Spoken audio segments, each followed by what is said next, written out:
Porsche electric dream crashed and burned. Hey everyone, welcome back to CarLike. So Porsche is going back to its roots. We're talking about a new flagship model with no electric powertrain in sight. For years now, Porsche has been chasing the electrification trend, but it looks like that bet has backfired. The company just made a surprising admission. Their future flagship, a large SUV, will be offered only with classic gasoline engines. To a lot of people, this sounds huge. Just a while ago, it seemed like their electric course was set in stone. So why did the electric plans fall apart? When the Volkswagen Group appointed Oliver Blume as the head, he immediately placed a big bet on electrifying Porsche. But the brand's loyal fans wanted something completely different. They weren't asking for silent, heavy battery-powered vehicles. They wanted lively, driver's cars with the sound of an exhaust note. And reality turned out to be harsher than the predictions. The demand for electric Porsches just never really materialized. Let's be honest, for a brand built on character and sporting spirit, batteries always felt a little out of place. The company has admitted it, their profits are shrinking.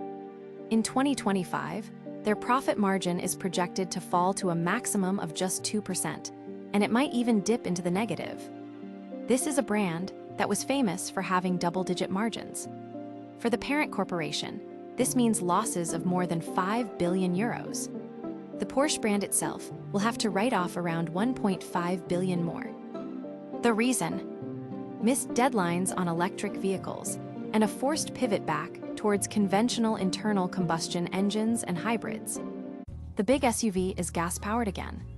The biggest news is this new flagship SUV, which will be larger than the Cayenne, will launch exclusively with gasoline engines. Not a hybrid, not an electric vehicle, but a classic internal combustion engine. You have to admit, that's pretty rare in today's auto industry, where even supercars are being plugged in. The irony is pretty clear. The company spent years trying to pull its customers towards electric crossovers like the Macan Electric, and now they've basically capitulated. Sure, it's a hit to their image, but for customers, this is a long-awaited victory.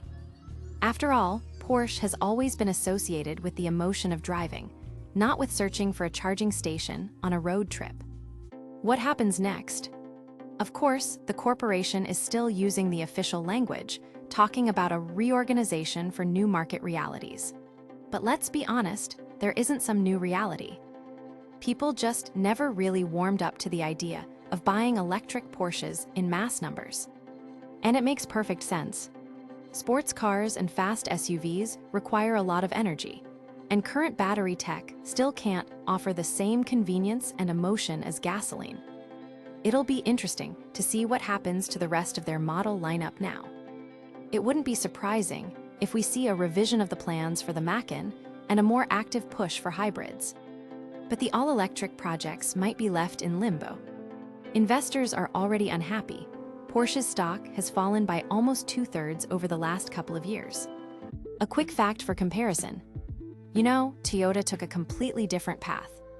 Instead of an all-in push for electrification, they doubled down on hybrids and were even willing to calmly pay fines for their so-called dirty models.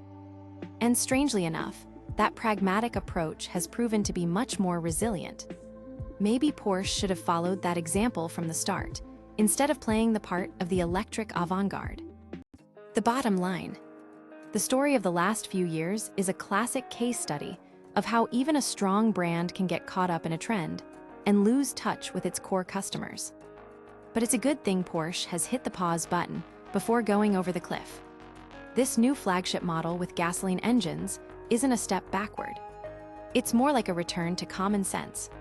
Sure, the decision was made under the pressure of mounting losses, but it at least gives them a chance to win back the trust of the brand's fans. And honestly, I think a lot of car enthusiasts will be happy about this.